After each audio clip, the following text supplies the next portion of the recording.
Well, Russia's Wagner group claims it has taken control of a village north of the eastern Ukrainian city of Bakhmut.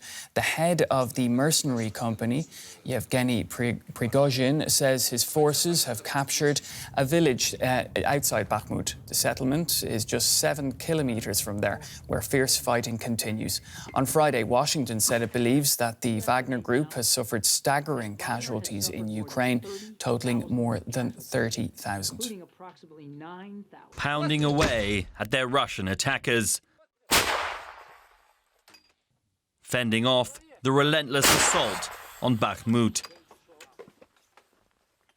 The Wagner Group leader Yevgeny Prigozhin has claimed his troops have taken a village just outside the city. But Ukrainian soldiers make clear how the Russian advances here have come at huge cost. They're sending a lot of troops. I don't think that's sustainable for them to keep attacking this way.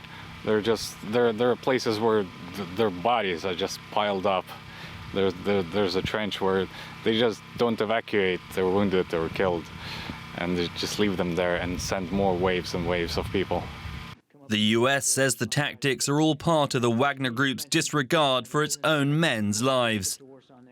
I do want to say this about the Wagner Group, particularly with respect to Bakhmut. I mean, again, they're treating their recruits, largely convicts, as basically as cannon fodder, throwing them into a literal meat grinder here in human ways without a second thought. And Ukrainian soldiers have been defending the shattered city for months now. They say Western equipment like these Bushmaster armoured vehicles provided by Australia is helping, but that more is urgently needed. Give us more military equipment, more weapons, and we will deal with the Russian occupier. We will destroy them. Modern Western tanks are set to arrive soon. Ukrainian troops are already learning how to operate these German-made Leopard 2s here in Poland. But for now, Bakhmut's defenders will have to keep working with what they've got.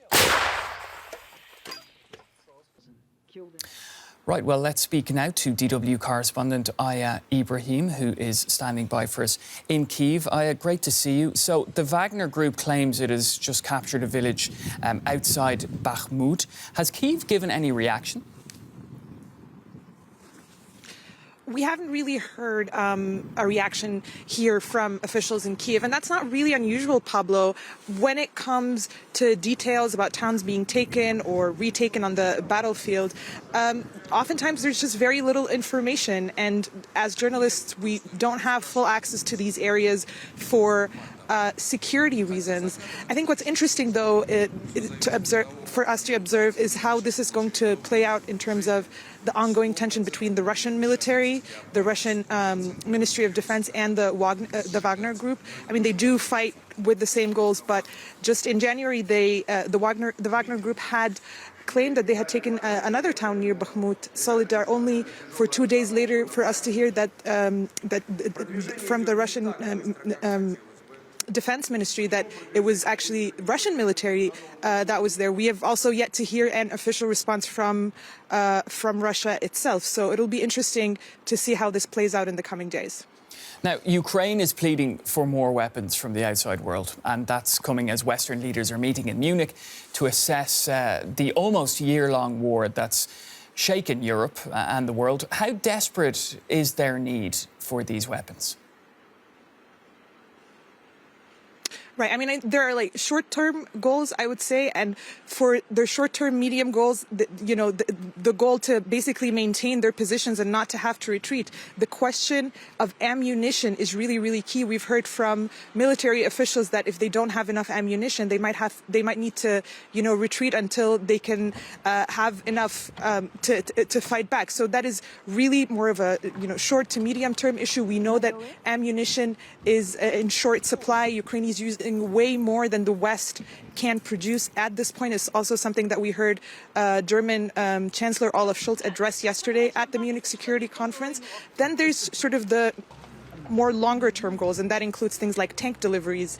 The Leopard 2 tanks that have been promised to Ukraine are not going to arrive until late April. We know there are maintenance issues, training issues, and so on. But these have more to do with whether Ukraine would then eventually launch its own counter-offensive. But Ukrainian officials will tell you any delay in any weapon or ammunition is costing them lives. Thanks, Aya. DW correspondent Aya Ibrahim in Kyiv.